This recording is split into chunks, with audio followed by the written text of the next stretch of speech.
All right, you're good to go. All right, we're happy to have Evan Drellich joining us. Evan, he's from Comcast Sportsnet New England, which is being renamed to NBC Sports Boston by the time this comes out. So we're recording this Saturday. What day is it? September 30th? 30th, yep. 30th, yeah. So by the time this is out on Monday, it'll be NBC Sports Boston. So I'm going to try to get in the habit of calling it that because that's going to be difficult. But, anyways, Evan, how are you? I'm doing okay. I'm ready for the season to move on to something else other than the regular season. But I don't know what that's going to be. We're going to find out real quick, aren't we? We really are. I'm sure you're ready because covering 162 games does not sound.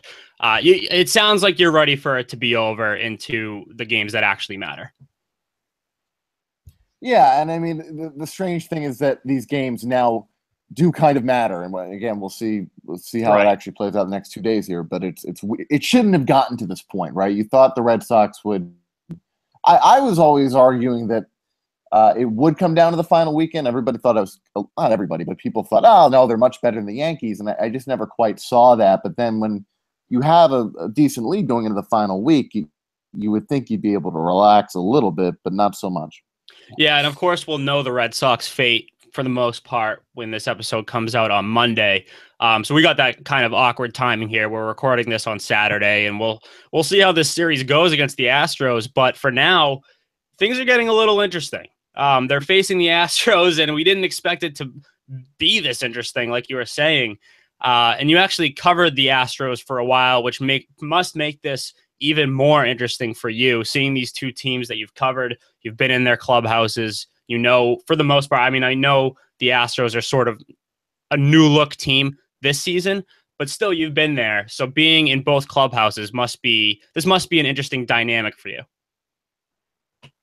Yeah, usually you end up very focused on the team you're covering. You know, I often will say to people, just kind of talking league-wide stuff, like, okay, you probably know more about what's going on in, say, you know, the NL West or AL West. But when it comes to the Astros, you're right, because I did cover that team and the progression. You know, I don't have as good a grasp as those covering it right now, but I'm pretty darn close. So it is one of those strange scenarios where I do feel like I closely know both situations. So I've been I don't want to say I've been down on the Astros because we all know how good of a team they really are. But I think out of the American League, I've been saying this on the podcast for probably a month or two now, ever since the Astros have they've slowed down since their first half, which was phenomenal. But I've been more down on them than teams like the Red Sox, team like the Indians. So I want to know, am I being naive? Should I be scared of the Astros heading into the postseason? I'm leaning towards yes, because of the way this series against the Astros has gone so far. But what do you think about the Astros as we sort of finish out the season? Yeah, I think the Verlander trade for a lot of people kind of reignited or repositioned them as a real threat, and that might be reasonable. It wasn't good enough otherwise. It really depends what you get out of Keuchel and McCullers. I don't think Verlander can do it alone, but the offense. Look, Correa got hurt, McCullers got hurt, Keuchel's got hurt. People, I think, overlook offense in playoff series a little too often. It just becomes this pitching and defense chorus over and over. And you know what? Thanks to the Royals. Yeah, right. And then if you go back and look at those playoffs and you look at, you know, in 15, what team scored more runs per game than any other, it's the Royals. Like they were scoring a ton of runs too. So the Astros lineup being as awesome as it is, you know, so many home runs, they don't strike out, which, you know, you could kind of say, well, yeah, the Red Sox lineup doesn't have that firepower, but, you know, at least they make contact.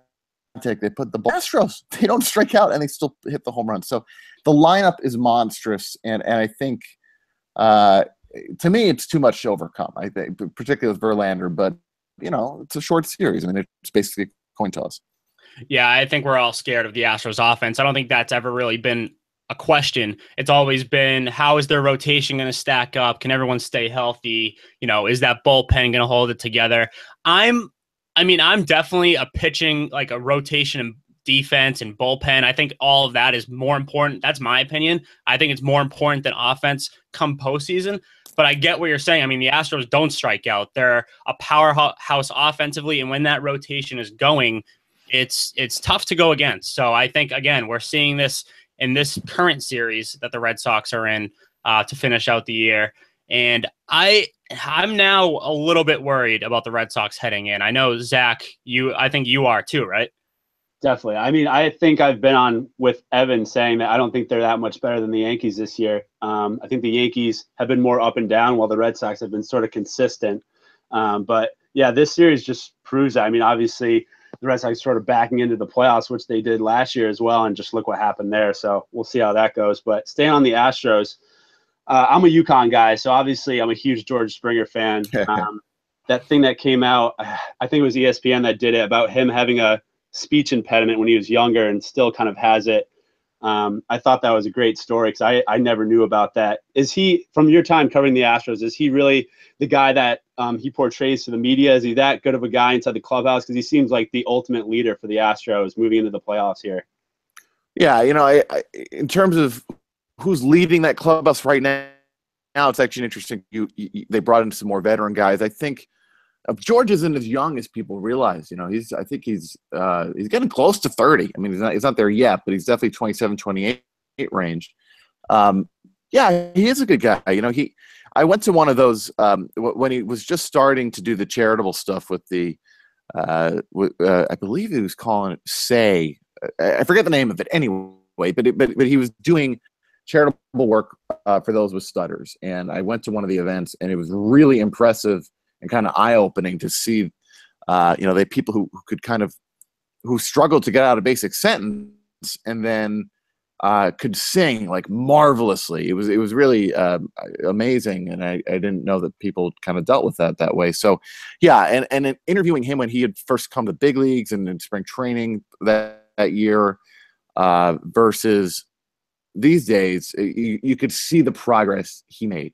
I think he was a little shyer when he first came up, but he's a presence, and he learned from Dexter Fowler, who wasn't exactly the fantastic leader he kind of is now known to be. When he was in Houston, that team didn't win as much. I don't think Dexter was quite as locked in, but they were very close back then. That's cool. Yeah. So he does seem like the same kind of guy. And it's just amazing to me. These baseball players have to stand up after every game. And he sort of did that with sort of his history of a speech impediment, which is, I think that's brave and awesome. I think we're going to move into the Red Sox now. I just have a quick question about leadership.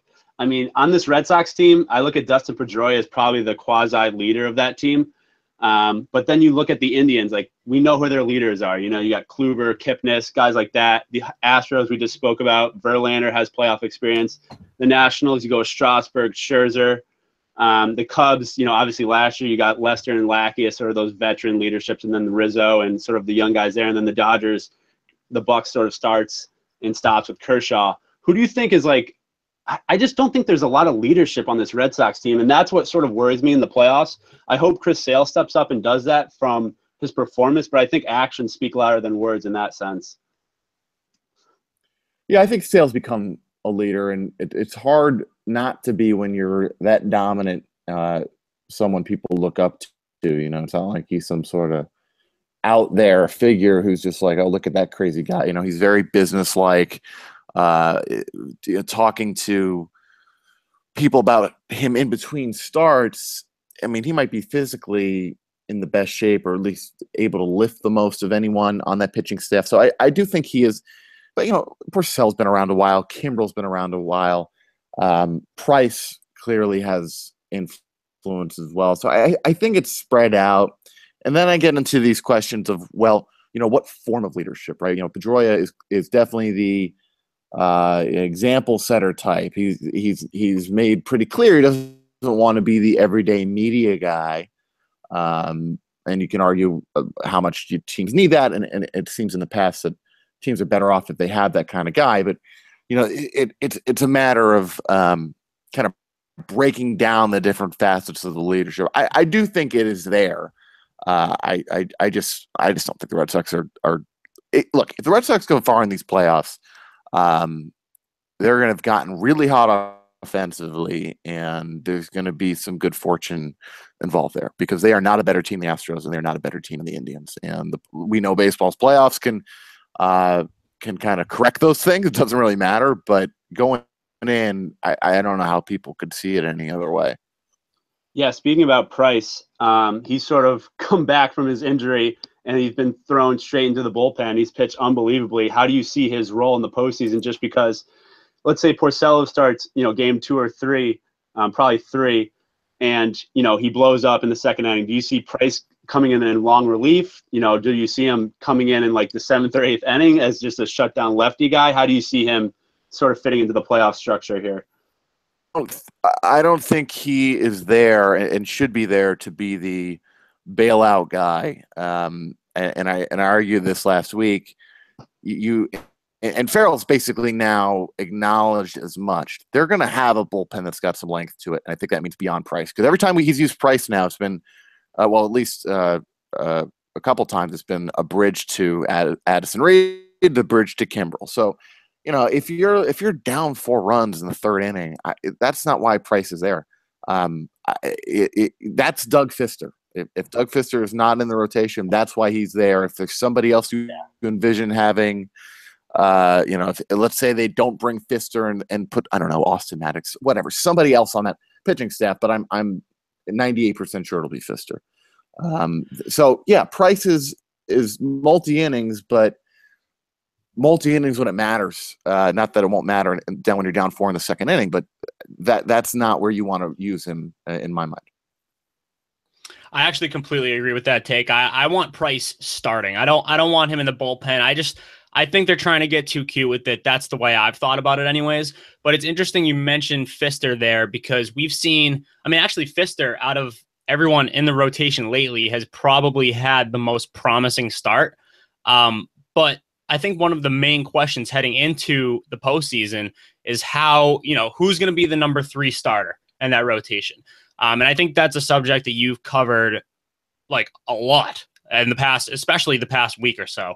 So who do you think that starter is going to be as of right now?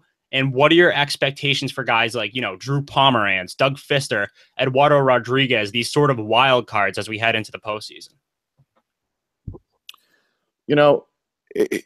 You can make an argument that if you're going to throw Rick Porcello, you're almost better doing it on the road. I believe his home road splits are pretty pronounced. So you could say, well, you should pitch him in game 2 and then bump Pomeranz to game 3.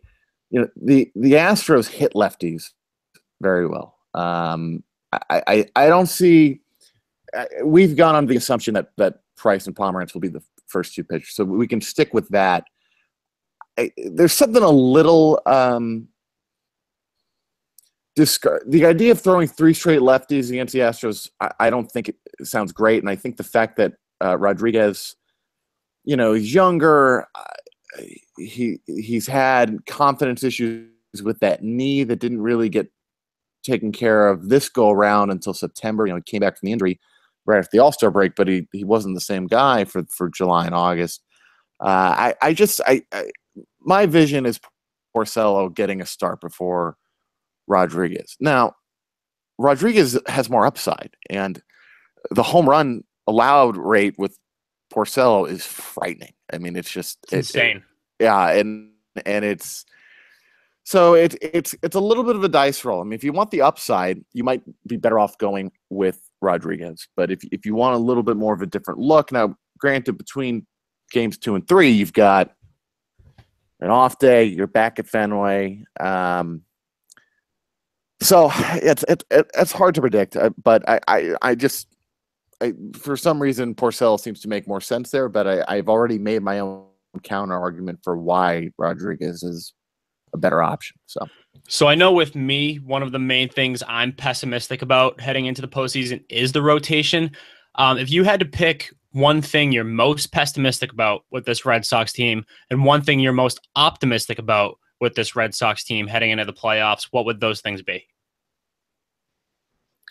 The offense generally, and particularly with health, to see Eduardo Nunez not play again in the regular season, to not know what he's going to be in the postseason, to see Pedroia basically hobbled, Benintendi, whether the leg is really kind of messing up his swing as we go down the stretch here after he fouled a ball off, he might just be in a slump. But this offense needs, because you don't have the boppers. We talk about that move the line, double style offense. Well, you don't move the line unless you got a lot of people going at once, right? If you think back to 2013, the Tigers shut down the Red Sox, but you had a couple big swings. And could you have a couple big swings? Sure. Rafael Devers could tear to a pitch here and there. I mean, Sandy Leon could pop one out. It can happen. It's a lot less likely to happen with this team. So that is my biggest concern, is that they just can't hit enough. And optimistic is the pitching, specifically the bullpen. And what's interesting to me about the bullpen, and something that I hopefully will put into words by the time this is out, is just the fact. So the bullpen's been good all year, right? Start to finish, they've had one of the best bullpens anywhere. The group that is going to be powering this bullpen in the postseason, the Price, Kimbrel, Reed, Smith. Well, Kimbrel's the only guy who's been there all year in the bullpen, and Reed came in halfway through. Smith is a brand new addition, and Price is as well. So, it's like your bullpen's been dominant all year, and yet now they're going to the postseason, it's still dominant, but with kind of an even more encouraging look in different personnel, right? It's strange to see such a good bullpen overall change so much going into the postseason. But it's also understandable because guys like Barnes and Hembry ultimately ended up being, inconsistent, or I don't want to say unreliable, but you in that bullpen that John Farrell probably navigated better than he's given credit for, along with all the other things to knock him for. But it's the changing look at that bullpen that interests me. Yeah, that's definitely a concern there. I think actually, Reed has some postseason experience, so that's good. I think that's sort of the least of the Red Sox problems there. I think the starting rotation, definitely the offense, it should be a concern for all Red Sox teams. I was telling Justin, I read one of your articles on CSN New England, which will now be what? NBC Boston now. NBC Sports Boston. NBC Sports Boston. Yeah. Want to make sure I get that right. and you were telling Red Sox fans sort of to hold their roll on worrying about Chris Sale. You were kind of saying that, if Chris Sale is bad, the Red Sox have zero chance, so it's not worth really worrying about him. You spoke earlier about the Astros, crushing left-handed pitching. Sale's been, good down the stretch, but not up to where he was earlier in the season.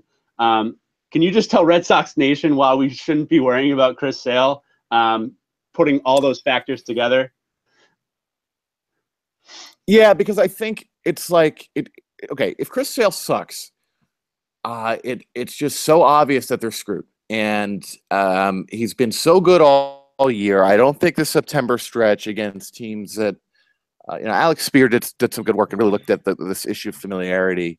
And it does seem like teams that see him more really do better. And his velocity is still up. The command is the area where you're like, all right, he's just not as precise as he was earlier in the year. But you go down the laundry list of reasons to worry about this team. It's very simple. If Chris Sale is not pitching well, they are done. And it's like he's not an X factor to me. I don't look at him as a what could go right, what could go wrong, because he is assumed to be something that will be dominant, kind of like Craig Kimbrel. But even more than Kimbrel, right? It's just like that. If there's one rock on the Red Sox, it is that guy. And so the comparison I made in my story was like, he's the sun. Do you walk around every day worrying that the sun's going to explode? You know what's going to happen if the sun explodes, right? We're all dead. It's very obvious. But I just there's too much else going on with this team that for Sale to be the thing that like has you biting your nails going in there. Yeah, I totally agree with you there. If Sale's not up to par, I mean, this could be a short postseason stint for the Red Sox here. Obviously, the guy he's competing with sort of for the AL Cy Young is Corey Kluber. I wanted to get your take on the Indians. Obviously, there's a lot of connections there with the Red Sox, with Francona. Obviously, they swept this last year. Do you think that the winning streak they had this regular season will sort of feed into the postseason, giving them momentum, or do you think they're not the team to beat in the AL? I'm just curious your take on the Indians, because to me, they are the team to beat in the AL moving forward. Yeah, everybody's looking at them that way, and it's funny because everybody looked at them as a team that they wanted to play going into last year's postseason, including the Red Sox. Right, that was the team they won. It was the Indians, and they got their asses kicked. And then you can say, well, hey, people are looking at the Red Sox like this now, and maybe the tide will turn. I don't think so quite as much, but yeah, the playoff experience, the love for Tito that's out there, the offense is good. It's just an all-around team, and naturally, when a team goes to Game 7 of the World Series the year before, you're just more inclined to buy into them, right? I think you're going to hear a lot of, hey, don't sleep on the Cubs, and it's reasonable not to, right? I mean, they're good teams, but I don't see any reason to kind of, if you want to poke a hole in it, I don't know where it is. It's like, yes, everybody's talking about the Indians, but I don't quite know where to find that. But maybe it's there. But yeah, they seem like the class of the league. But the Astros aren't far off. People look at their bullpen. They've got some talent in that bullpen. Liriano is a weapon. If Chris Davinsky's on, it's probably an underappreciated bullpen. Yeah, so we talk about the Indians. Of course, they're the team that swept the Red Sox out of the playoffs last season. I don't think many people forget that. So looking at that, I mean, I think there's a solid chance the same thing happens to the Red Sox this season, getting swept out. And if that does happen, we're in a scenario now where there could even be a wild card game. I don't expect that to happen, but that's a possible scenario. So if either one of those two things happens, from your perspective, I mean, it's tough to really have a definitive answer on this, but does John Farrell get fired? I mean, if either of those two things happens, is his job safe? So there are multiple questions with Farrell. It's do you fire? I have argued that after the season, you should fire him or extend him, because if you don't do anything, he goes in as a lame duck. If you just add a year on, you're basically 1 foot in, 1 foot out. You did that last year. You gave him the additional year, so he wasn't a lame duck. But that's essentially going year to year, right? You have 1 year of padding, but it seems like it would be time for Dombrowski to kind of either say, "This is my guy, and I'm going to send this message to this team," where there does seem to have been some clubhouse issues this year. That this is the guy, and if you don't like him, tough, deal with it. And I don't think this, is the value of that message multiple wins? Probably not, but the less distraction you have to deal with, the better. I don't know who would argue that. So what I would do is one of those two things: it's fire him or extend it. But it's very possible Dombrowski would just be like, "I'm not extending him," and then it's a question of, does he fire him or just let him play it out? And playing out might be the thing that you end up seeing. Yeah, particularly if they don't. It's hard to fire the first guy, Red Sox manager, to win back-to-back East titles, right? Like, that's a hard thing to do. You win 90-plus games 2 years in a row. It's tough, but if they get knocked out early, if this does turn into an end-of-season collapse type of situation, then there is definitely easier grounds for Nebraska to be like, "No, you're not getting extended," or "Yeah, you're gone." And then it's, who do you replace them with? That talking to people lately, that becomes the interesting question. It's like, all right, where do you go? Who do you want? Do you try to get somebody who's with another team right now? And you probably would have to, because you're in a window, right? And the concept of windows to me is interesting, whether or not they really exist. But let's go with the idea that you can't go with a first-time guy. You can't go with an unproven guy. You need somebody who can walk in here and grab the room. Yeah, it's interesting you say that, actually, because my next little follow-up question to you is, I mean, I don't want to already fire Farrell here. I mean, we got a ways to go. But if this scenario were to play out, What do you think about a guy like maybe Brad Ausmus, who's out as Tigers manager? Do you think that's a scenario? I mean, obviously you look at Dombrowski in the front office, former Tiger. Now you're bringing in another former Tiger as manager. Do you think that's a scenario that we could actually be looking at? Because I think Ausmus, if I'm not mistaken, interviewed for the Red Sox managerial job at one point.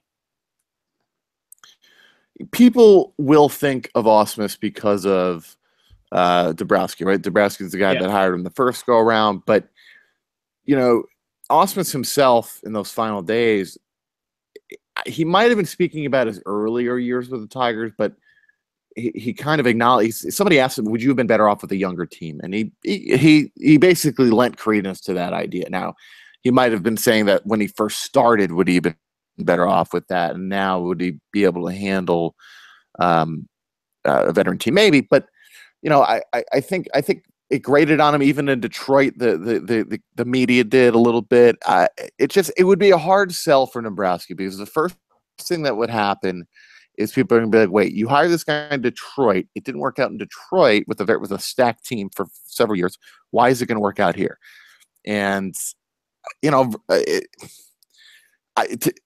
like Ausmus. I think he has potential as a manager, but it would make more sense to see him with the Phillies. I think to see him in a different environment than Boston. I think you need a little bit more of a surefire thing with the Red Sox.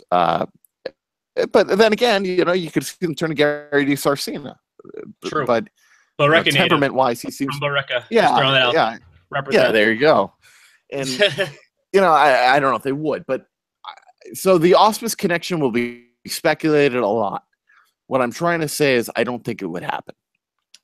Gotcha. So we do this thing, wrapping up the Red Sox a little bit here, then we'll get into more just postseason as a whole. But wrapping it up with the Red Sox, we do this thing on the show. We're doing our awards in the same episode. So we do duds. So dud of the year. So basically a player who maybe you had high expectations for them and they ended up being a dud, or you just don't like them and they're your dud. I don't know how to explain it further than that, but dud of the year. And we also do when you're hot, you're hot. So a player who might not be the most talented, but for whatever reason, they had a great season. That saying in baseball, when you're hot, like things just go your way. So that's another award that we give out. If you could pick a dud of the year for the Red Sox, someone who just had an off year, and a when you're hot, a player who exceeded expectations, who would those players be? Hanley's got to be the dud. I mean, I don't know who else was more the dud than the King Dud Hanley Ramirez, but the one who exceeded expectations. Mitch. People go through Pomeranz, but when you're hot, you're hot. I'm between Moreland and Vasquez. Let's settle on. I like that.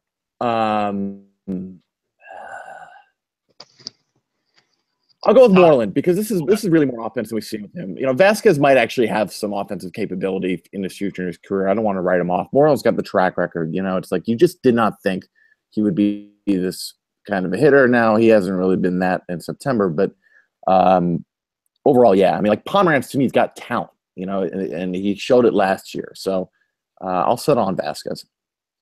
On Moreland. On Moreland, right. Yeah. Going back to the dud for a second, what if I challenged you here and said Xander Bogaerts? Oh, okay. You asked me to respond to that? No. No? Okay. All right. Fair enough. Because I think Xander Bogaerts... Well, I can respond to that. Okay. I think he still was decent and a contributor. And he had the hand injury, which was so strange because it was like they didn't want to acknowledge it for a time, but he had no problem acknowledging it, and he played through it. I don't think relative to the expectation I had for Hanley, Xander's drop off was as extreme. But you're right. I mean, you look at those. We talk about the killer bees. Mookie still had a very good year. Xander had some defensive head-scratching moments, and he disappeared for a while at the plate. Yeah, I feel that. Yeah, I think me and Justin have both been saying that sort of the full year that we've been disappointed with Bogaerts, especially with the power numbers. I thought those would sort of take a jump leading up these last couple of years. But what has been your favorite Red Sox storyline? I mean, mine's been Devers, just because we went from the Sandoval experiment to the Marrero and the Sungwei. What's that guy's name? The guy from Chinese Taipei that they brought up? Zhu Lin. Zhu Lin. And then they pulled the trigger and brought Devers up earlier than a lot of people really thought, and he's been sort of a revelation there. That's been my favorite Red Sox storyline. What's been yours for the full season, looking at it as a whole? Favorite storyline of the Red Sox season? Wow. I'll go with Eduardo. That's not the whole season though. But I said when the Red Sox got Eduardo Nunez, that the trade was underwhelming, and I stand by it because the guy does not have this hitting track record, and then he comes here and he's freaking Babe Ruth. I mean, he hits double the amount of home runs he hit with the Giants.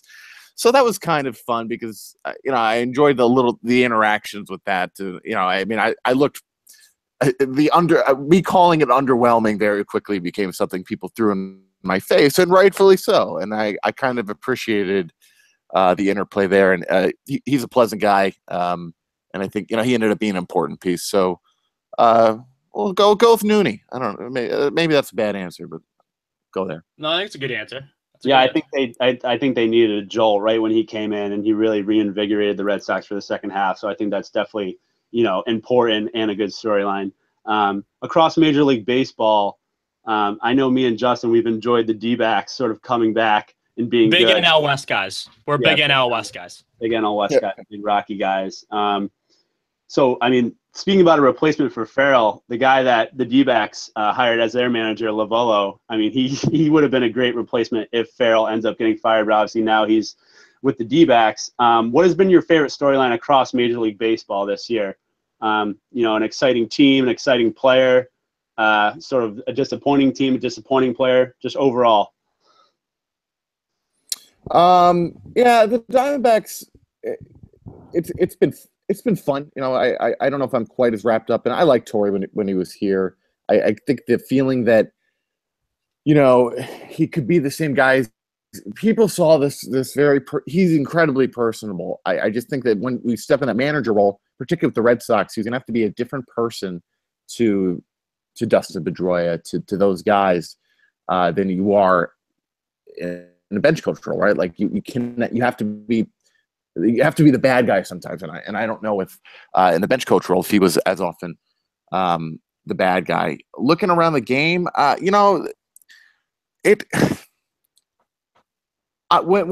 I was at the All-Star, I thought the best thing for baseball would have been if Aaron Judge could have gone after 60, because I thought it really would have brought people in.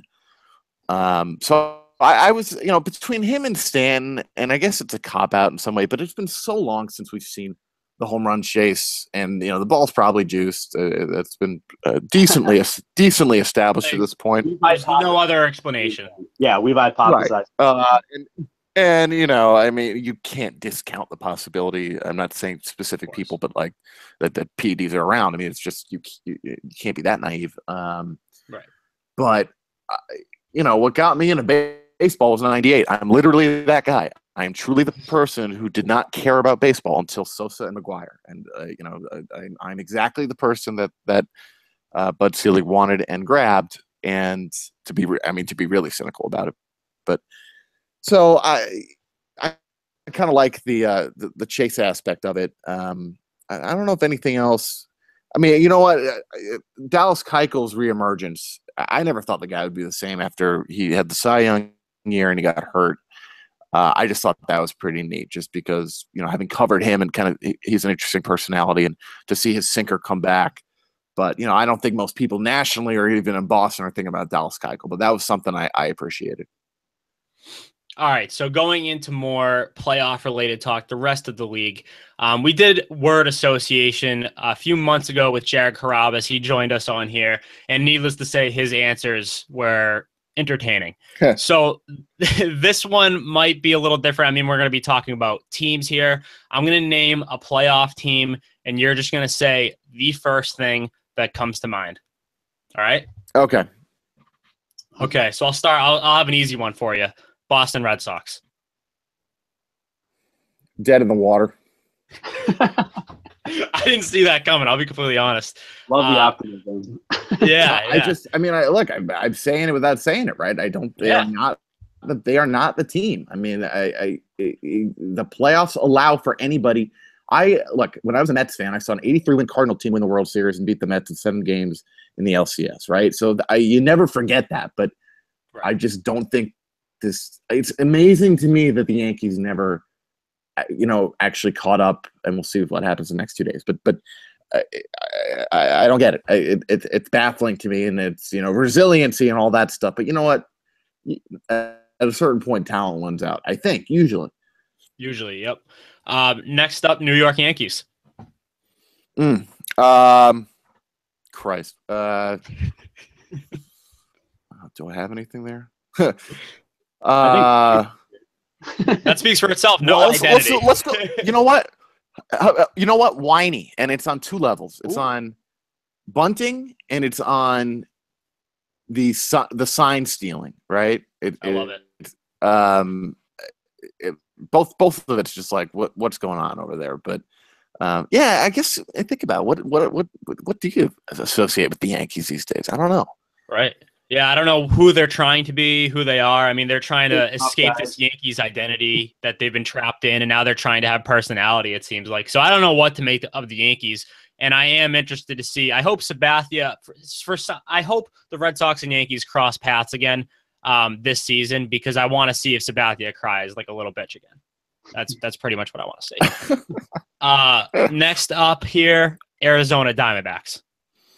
JD Martinez, because I covered him getting cut with the Astros, and it's just how many homers he hit since he got to Arizona, which is more than anybody in the Red Sox has the entire season. Close to 30, I think. So yeah, and it's like I don't know. From afar, is there anybody else?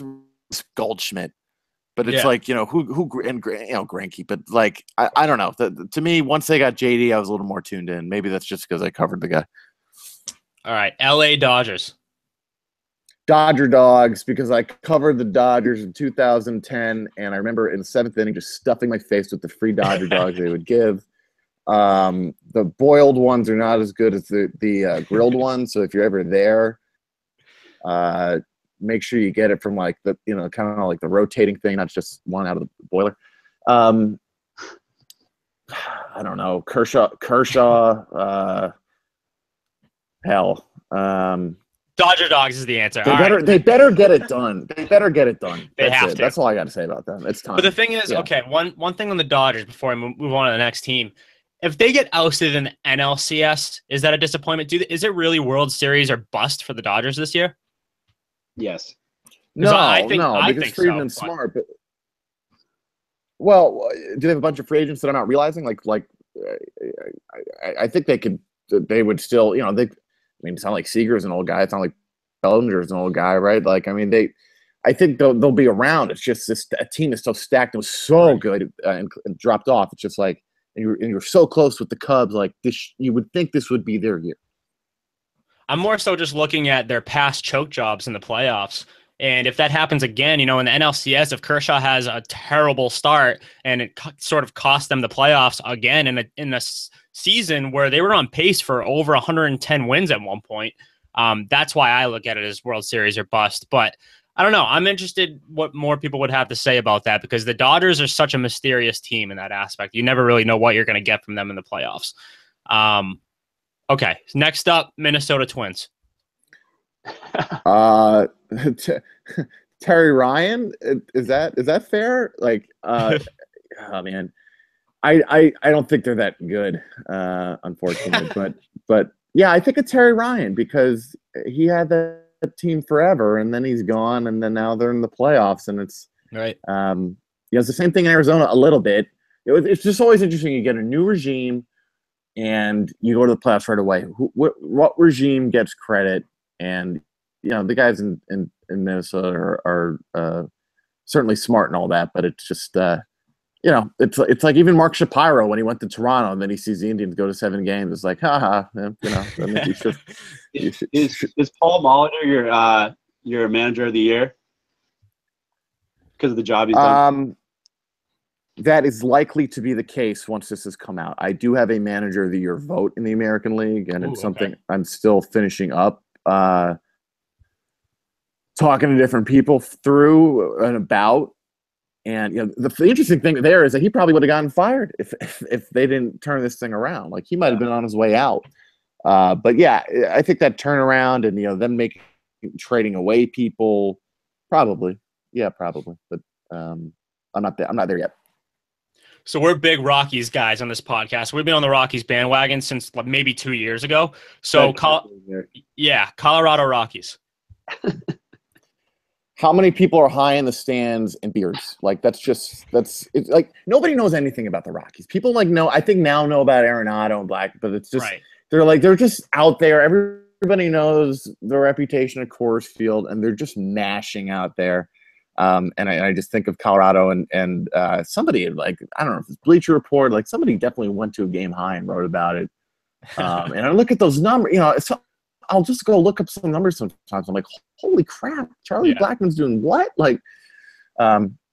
So yeah, they're like this mythical thing somewhere out in the West where I don't know what's going on exactly, but it sounds like it's awesome. All right. The defending champs, Chicago Cubs. Hell. Lackey and Lester being cranky. I don't know. They are cranky old men now.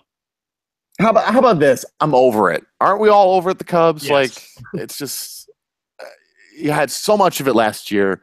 I don't care about them. I barely followed them this year. It was Cubs oversaturation. I think it's the same thing that happened nationally with the Red Sox after 2004. I know in New York, I was, by the time they won in 2007, I was like, all right, I'm done with who cares, whatever. That was enough. I think they're being underrated a little bit coming into this playoffs, though. I know that they had obviously the curse breakage year last year winning the World Series, so teams aren't really taking them. I mean, they're taking them seriously, but they're not really the team to beat in the NL. But I think they've been hot down the stretch, and I think they're sort of being overlooked, at least by the national media. I don't really hear anyone talking about them. It's the Dodgers, it's the Nationals. It's the same old teams there. Yeah, you're right, and people that. I kind of alluded to that earlier. You're gonna hear that as long as they're around now, and now that they got the division, it's gonna kick back up. But I don't know. I just don't have the caring for them I did last year. Right, the whole country cared about them last year. All right, next up, another top National League team, the Washington Nationals. First round flops, man. It's just get out of the first round. Just every single year. Well, that's all That's all they do, right? They're talented. They're good every year, and it's just they can't do it. Do you expect that this season too? Do I think they do it this year? Yeah. Yeah. What the hell? Why not? I think. I think. At a certain point, it's like law of average. It's like same with the Dodgers. You're this good that long. At a certain point, you break through, or you would hope you do. But it's really a matter of I don't know what is Harper right now. I haven't watched any of their games, but I don't know. With Scherzer there, that pitching should be powerful. I think you'll see them at least in the CS. Who has more pressure on them, the Dodgers or the Nationals? Because I think it may be the Nationals actually. Yeah, they're both big money, but the Dodgers are bigger money. I would go. I'll agree with you on the Nationals because I think you keep getting knocked out in the first round. It's harder. At least the Dodgers push it to. They pushed the Cubs. That wasn't a rollover series. That wasn't a joke of an NLCS. That was two really damn good teams last year. So, until you get to the second round, Washington on the hot seat. All right, almost done here. Houston Astros. God, a lot of mixed emotions. Let's go with this. It's about time. I think the narrative with them is there's this awe over their rebuild. Well, you know what? You make the playoffs once in 6 years. Yeah, you should win a damn division. And I think there's a lot of, let's go with this, misconceptions. This is a team where there's a ton of misconceptions. People think they're a super young group. The Red Sox average age is older than them. The kids who are there were in the playoffs in 15. Correa, Springer, those guys, right? It's just kind of go throw any topic at me about the Astros, and I could probably explain to you why the narrative doesn't really line up with reality. And that's been the biggest thing, is misconceptions. Okay, we'll wrap it up here with the Cleveland Indians. Tito, oh, shucks. I don't know about that. It's like every manager of your conversation you have comes back to him because people just adore the guy, and it's like it's got this own little cult. And I can figure it out, but I can't quite figure it out. He's just like this self-deprecating, kind of bumbling, funny guy, but he gets the job done. What I don't like is that it's like Andrew Miller gets more love than Corey Kluber. I really think that, and particularly in light of last year's playoffs. You know what? Corey Kluber did more for the 20. I'm on the record. Corey Kluber did more for the 2016 Indians than Andrew Miller did. He threw like twice the number of innings, and people can argue that with me, but I think the Indians are all about falling in love with with Tito and Miller. All right, Zach, you got anything you want to ask before we wrap up? No, I think we kind of got your feel for the playoffs this year. I would just ask, being objective here, who do you have in the World Series? I'm not sure if you've put any thought into it yet, but who are your favorites from both divisions or leagues? I honestly want to see Dodgers Astros, because I think those are truly, I don't know, for some reason Astros to me becomes more compelling, probably because I covered them, than the Indians would be. And I know the Indians got that drought there, but I predict my preseason prediction was Astros Mets. So I think I'd be somehow bailing on myself if I now said Indians Mets. So let's go with Indians Dodgers. So Astros Dodgers to me would be the attention grabbing one. All right, I like it. Evan, thank you very much for coming on. We really appreciate it. Everyone can follow Evan at Evan Drellich on Twitter. Be sure to go to NBCSportsBoston.com. That's where you'll be able to find all of Evan's stuff. And, of course, you can always tune into NBC Sports Boston on television, where Evan is on quite often. Shows Boston Sports Tonight, the baseball show, all of those. So be sure to tune into those. Again, Evan, thank you very much. We really appreciate it. I didn't even know what our new website is, so thank you. Now I know it. Know where to go. So thanks, guys. Appreciate it. We'll find out. All right, take it easy.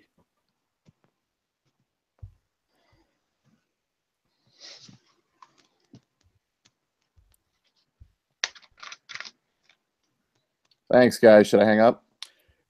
Yeah, man. Thank you a lot. I thought that was really good. Yeah, I'm not as fun as Jared. I wish I was, but maybe someday. No, yours was more like Jared was sort of like jokey the whole time and more talking about like Barstool. Yeah, that's Jared. That's why he's great. Yeah, no, this was good because we're heading into the postseason here. I think we got a lot of good info, so I thought it went really well. Good. All right, thanks. When are you working next? I'm actually on tomorrow night, so I'll see you then. All right, I'll see you in there. All right, man. Take it easy. Bye. What do you think? I think it went well. Yeah. Cool. All right. So that's in the books. Want to just start off then? Yeah, might as well just go right into it. All right. My brain's firing. Yeah, exactly. Welcome to the Eephus, episode 44. We got a really special episode today, Zach. We have Evan Drellich on. We'll get to that interview in a few. We're going to be talking about, basically, it's going to be a postseason-centric episode. That, along with, we're going to be giving out our Eephus awards. I almost called them the Eephys, but I don't think that really rolls off the tongue very well. Let's just call them the Eephus awards. I think from The Office, everyone tries to do it to the Dundies, and it just doesn't always fit. No, we're just going to call them the Eephus awards. We'll be basic. We'll be generic with it. So we have those to get into. So like I said, we have Evan Drellich on. We talked a lot about the Red Sox, but we also talked about the other teams in the postseason. Of course, that's Evan Drellich from NBC Sports Boston. You guys used to know that as Comcast Sportsnet New England, but they've since rebranded to NBC Sports Boston. Actually, this is going to come out on Monday. That's the first day of the rebrand. That's the first day NBC Sports Boston becomes a thing. Can we get the Eephus on the front page? I would like that. That'd be very nice, especially since we're plugging that rebrand a lot. That'd be nice to get some pub. Okay, so we got Evan Drellich's interview to get into first. Let's get into that right now. All right, so yeah, that was Evan Drellich. Pleasure having him on. So yeah, let's just get into the Eephus Awards right away here, Zach. We got a lot to get into. First annual Eephus Awards. Let's start with the one I think everyone wants to hear. We've had Dud of the Week every single week, every podcast throughout the season. So we have an idea of who the duds are, who the hot players in the game are. So we'll get to that in a second too. But Dud of the Year, this is a big award, Zach. We got to be very careful with this award. Yep. Who was your dud of the 2017 season? So after heavy consideration, going into Fangraphs, doing all the background sabermetrics, my dud of the year is Alex Gordon from the Kansas City. Oh shit! Okay. He's hitting 210, 9 home runs, 45 RBIs. The big thing that makes him a dud is he's owed $63 million over the next 3 years. So the Royals probably want to burn that contract and just ship him out of town because there's a million better options probably in their farm system. And I don't know what happened to this guy. I mean, people thought he was going to be the next, good young player 3 or 4 years ago, and he was on pace. He was a 300 hitter, 20 home runs, 80 RBIs. In the last 2 seasons, especially this season, he's been downright putrid at the dish. So my dud of the year, Alex Gordon. Sorry, man. Yeah, Alex Gordon, he's been one of those guys who he could have been a dud of the week most weeks this year, but I've purposely avoided him because I didn't want to be boring. Like just naming Alex Gordon all year would have been too easy. So I like that pick for dud of the year. My pick is a guy who has been dud of the week for me, I think at least 3 times. I think I know who it is. You know who it is. And I kind of teased it a couple weeks ago because I think he was my dud of the week then. Rougned Odor of the Texas Rangers. A guy who everyone thought would maybe be the next big thing for this Rangers team. That did not pan out this season. He did hit 30 homers. But we've seen this is a league that, everyone's hitting 30 homers nowadays. If you're hitting 30 homers, you need to bring more to the table than that. So his OPS this year, listen to this. He's got 30 home runs. His OPS is 645. 645. Let me put this into perspective for you. Mike Trout's slugging percentage is 638. That's insane. So his on base plus slugging is barely better than Mike Trout's slugging percentage alone. That speaks all you need to know about Rougned Odor this year. Guy strikes out a ton. He'll hit you a home run every now and then, but he's become basically obsolete. I mean, unless he really turns around, he's not really an impact player at all. And yeah, he's got plenty of time to prove that he is. I think he's only 23 years old, but the clock's ticking. If he's not an effective player in these next couple of years, we can see sort of a change in that Rangers lineup. Yeah, the Rangers lead the league in guys that hit 200 with 30 home runs. Like Joey Gallo's there, Odor's there. They just they have these guys. You can't win with guys like that on your team. Like you said, you have to be doing other things other than hitting home runs, and those stats are sort of mind blowing there. I think we had 2 good duds of the year. Just 2 guys that they want to forget this year for sure. No doubt, no doubt. We'll move on here. The official Don't Call It a Comeback of the Year award. Don't Call It a Comeback is an award we've strayed away from this past month because it's a little too late to come back now. It's September. It's time to get into the postseason, start focusing on the playoffs a little bit. But Don't Call It a Comeback has been another staple of our show throughout the year. So this is basically the Comeback Player of the Year award.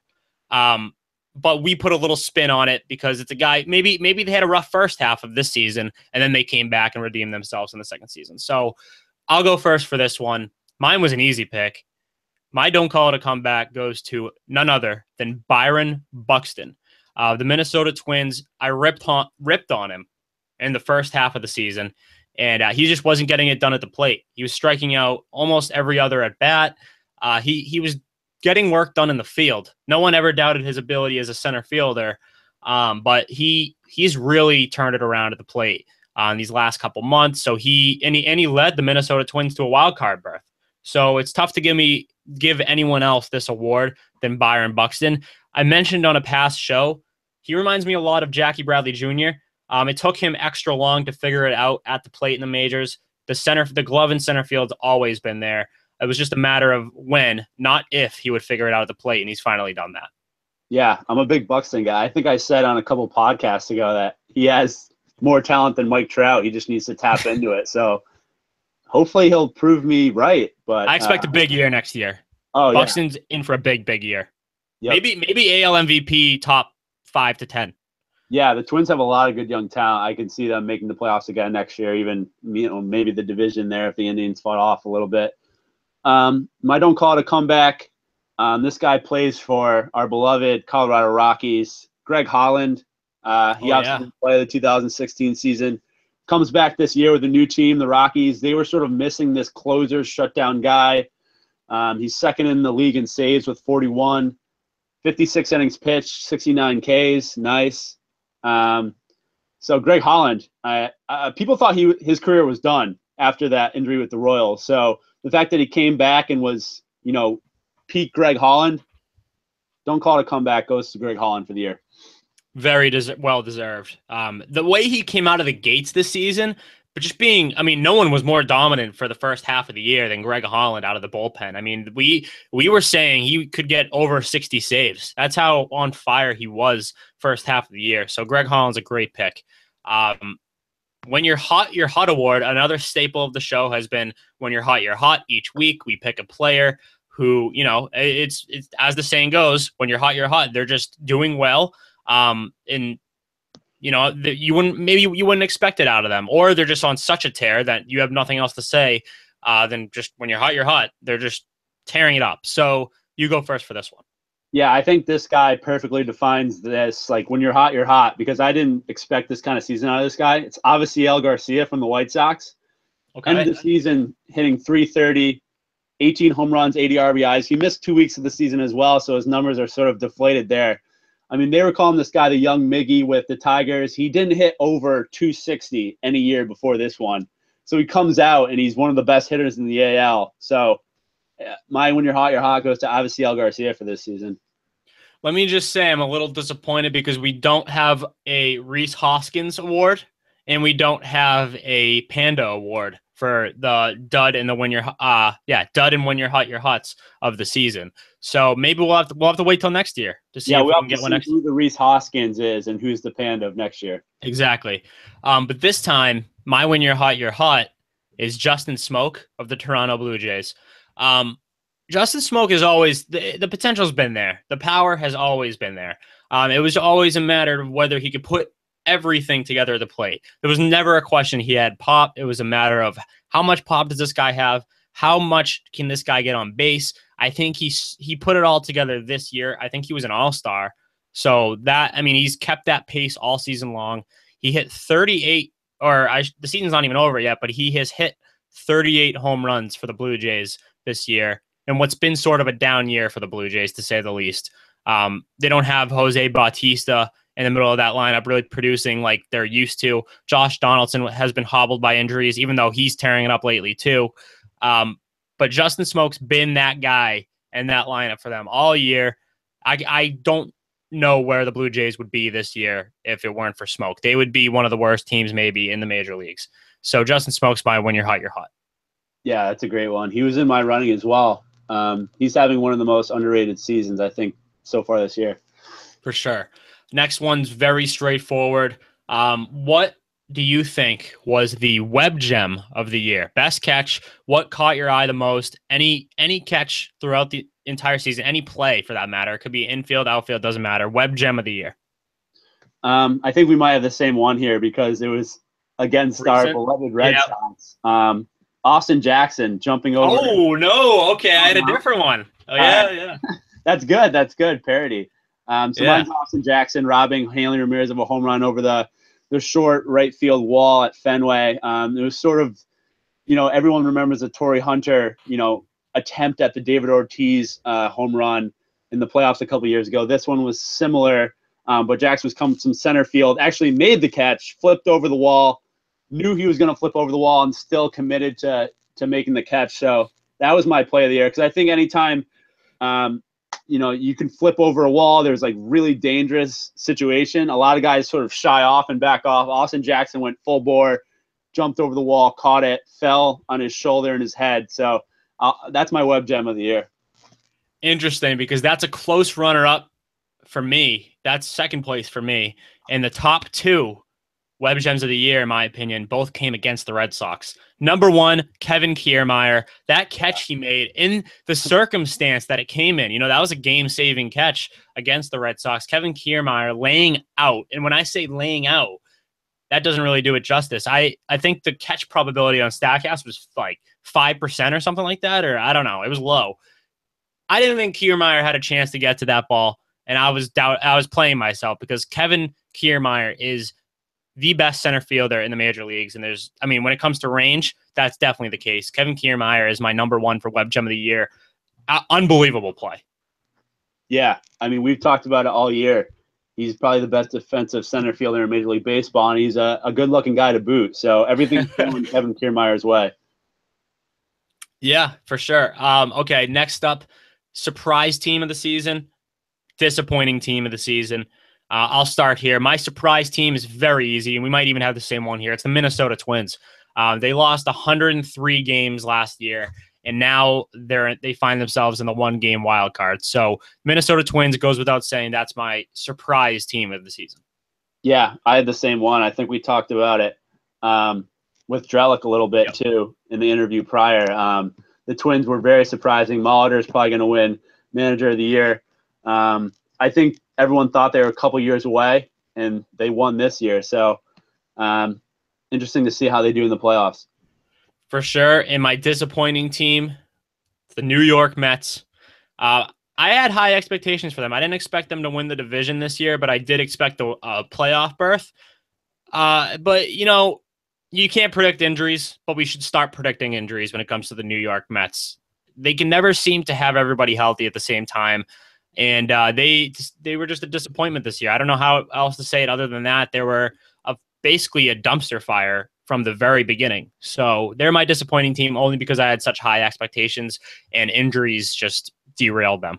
Yeah, I think they were everyone's sort of hot pick in the NL going into this year. And you heard Evan Drellich saying they were his World Series pick. So, there's not a more disappointing team than the Mets. I went with an AL team. I went with Seattle. I almost went with Seattle. We just get tricked into picking Seattle to make the playoffs, and they just disappoint us. Not that they had a terrible season in that they were in the second wild card race for most of the second half of the year, but they just sort of fade off into the distance, kind of like Robinson Cano's career. They just you think at the beginning it's going to be great, and then it just sort of fades off into Neverland.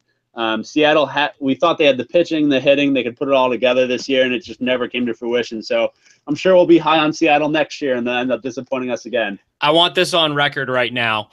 I do my projections each season on theledgesports.com. Check it out. For each year, I do my standings projections, playoff projections, etc. And I feel like for the past 3 or 4 years, I have had the Mariners in there. I've been so high on them going into each season. I want this on record right now. I will not put the Mariners anywhere near the playoffs for next year's projections. I am done with the Mariners until they prove me wrong.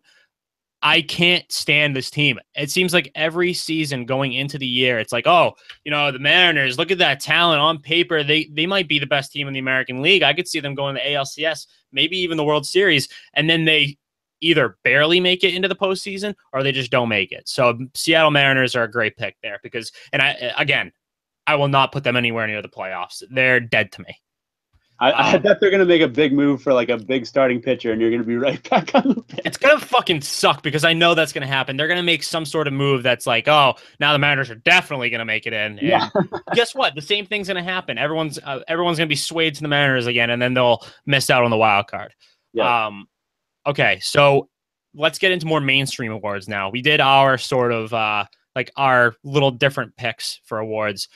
Just straight up MVP award this year. Who do you got? So in the NL, I'm going to go with Nolan Arenado from the Rockies. The numbers are there, 130 RBIs. It's between him and Goldschmidt in my mind, and Arenado strikes out less than Goldschmidt. So I just went for it on that. I hate guys that strike out a ton. So I'll go with Arenado. I think, most valuable player to his team. I think he carried the Rockies for part of the season, him and Blackman.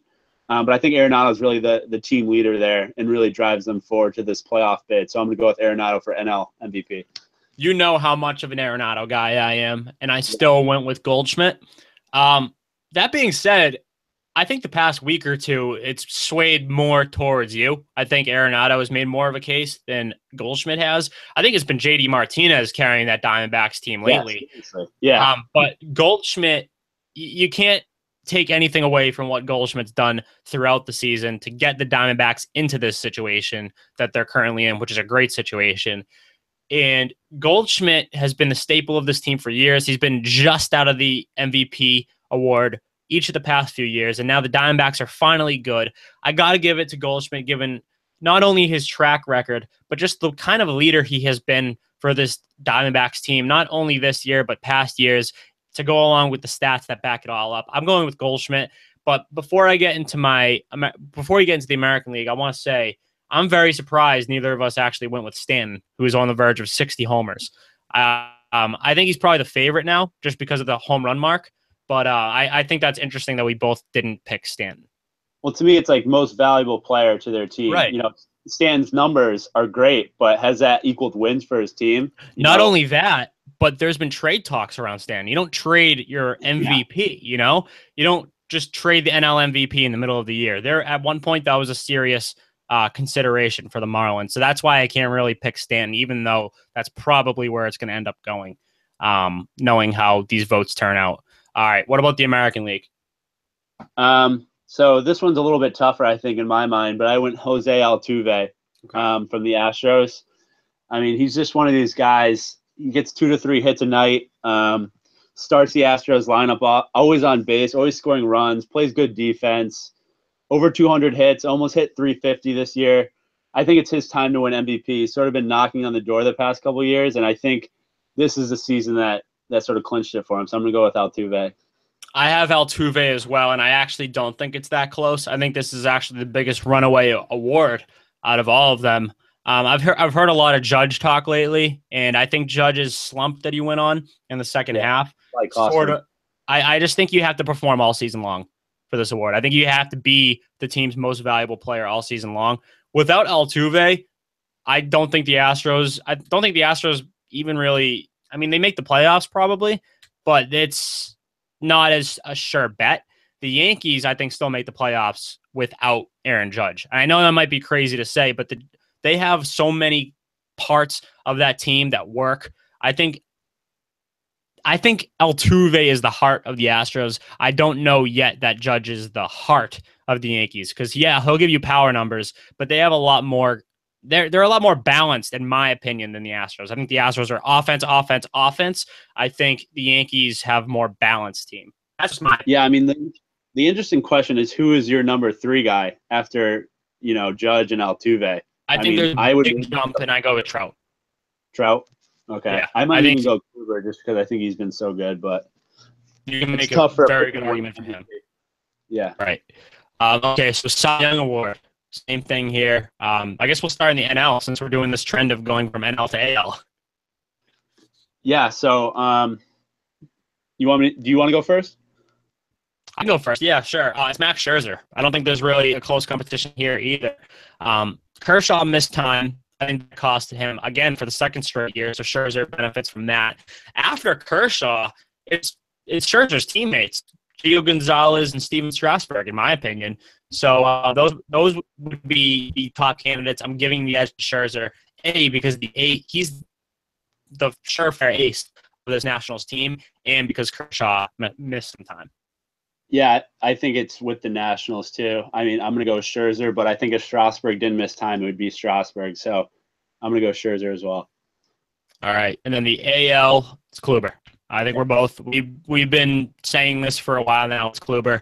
He's run away with this award in the American League, especially after Sale's last start. Another easy one. Can I just say it? Yeah. Aaron Judge and Cody Bellinger. Yeah. The sure. seasons that these guys had, I think it's going to go down in history as one of the best rookie classes of all time for Major League Baseball. Aaron Judge broke Mark McGwire's single-season home run record for a rookie. Cody Bellinger, one of the main reasons the Dodgers had the seasons that they had this year. So this was an easy pick for me. The rookie class this year was outstanding. I think it's one of the best storylines. We talked about storylines earlier. The rookie class has to be top 3 storyline of the Major League Baseball season. Yeah, they talk about like who's the face of baseball. It's these two guys. You make an argument for both. It's all these guys, and you got guys like Rhys Hoskins. I mean, before the podcast, we were just bringing up 8 or 9 guys that we look at for Rookie of the Year next year, but they aren't eligible. So those guys are all young and going to be good. The only thing I would say about the rookie class is I'm not seeing a ton of good pitchers from the rookie class. So I'd keep my eye on that. I just don't see that inflection of good young starters or good young, bullpen guys into the league. So I'd keep an eye on that. I just want to bring up Paul DeJong from the Cardinals. I think if he started the season, he would be right there with Bellinger, because I think his numbers are sort of unreal.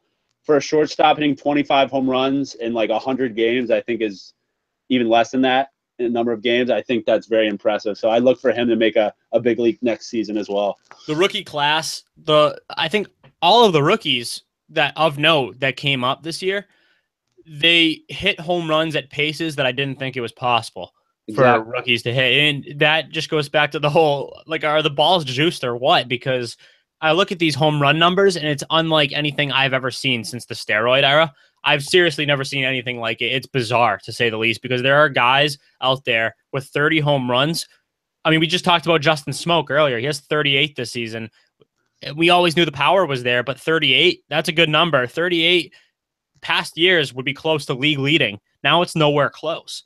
So I don't know. That's just something to think about. I think this year was the year of the juiced ball, but that's just me. And so we'll leave off here. Underappreciated player of the year. A player that you think, like, didn't get the pub that they should have, had a great year. Maybe not like the best year, but just for some reason was never on the radar. You can start here. Who was your underappreciated player? And we'll start in the American League.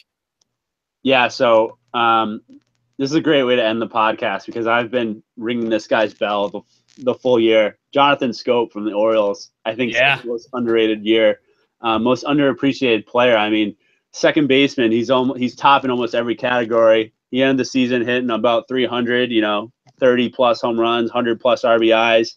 For an Orioles team that everyone had down years other than him. Trumbo was down, Chris Davis was down, Machado was down, but Scope was up. And he sort of kept them in any playoff hope that they had were based on him playing, because their pitching was been downright terrible. So Jonathan Scope, underappreciated AL player.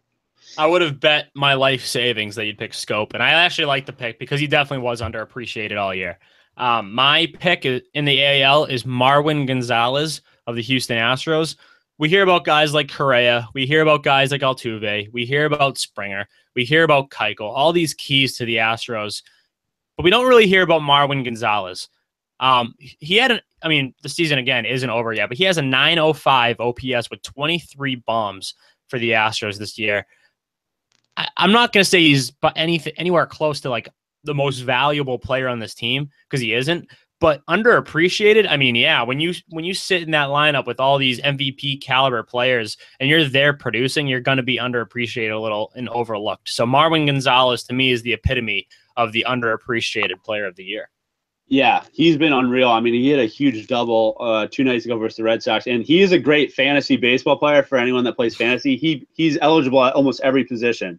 So he's honestly probably the most valuable fantasy baseball player you could have. Right. For the NL, I went pitching. Everyone talks about Greinke with the D-backs. I think this guy's just as important to them. Robbie Ray. I mean, missed a lot of starts. He missed 4 or 5 starts this year.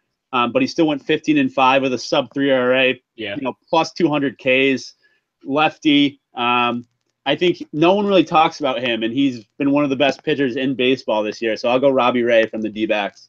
I was this close to picking Robbie Ray for mine. I went hitting though, and I went with Tommy Pham. Tommy Pham for the St. Louis Cardinals. I haven't heard a peep about this guy all season long, but Tommy Pham, definitely underappreciated. Another guy, he's actually having a very, very similar season as Marwin Gonzalez. Both Marwin's OPS was 905. Tommy Pham's is 933. So right around the same. Both have 23 home runs right now. So very similar seasons out of these two very underappreciated players. Tommy Pham, I mean, we talk about guys who you've never heard of if you're not really a diehard baseball fan. Tommy Pham is the guy if you're going to talk about those players. Yeah, I mean, the people say who are going to be the next faces of the Cardinals because they usually have sort of faces of the franchise. It was Wainwright for a while. It was Pujols for a while before that. I mean, now it's Tommy Pham and Paul DeJong. Like these guys are going to be the face of the Cardinals franchise moving forward. Yeah, unfortunately, they were eliminated from postseason contention, so we'll just have to see what they're capable of next season, see if they can keep up this pace, and see if the balls are still juiced. So that'll be definitely a storyline for next year. Will the home run numbers go down? Because I expect them to. I really do expect the home run numbers to dip significantly next year. I don't know. We'll find out. It just seems unlikely to me that we'll see the power surge that we saw this year. It was insane. That's the story for me of the year. Power. We will end it there. That's the last regular season episode of the Eephus for 2017. I do want to say it's been a fucking hell of a season, hell of a grind. We've been doing this every single week since spring training. So it's been awesome. Hell of a regular season. I'm ready for the postseason to get started. Let's fucking go. Peace. I like that ending. That was good. Yeah.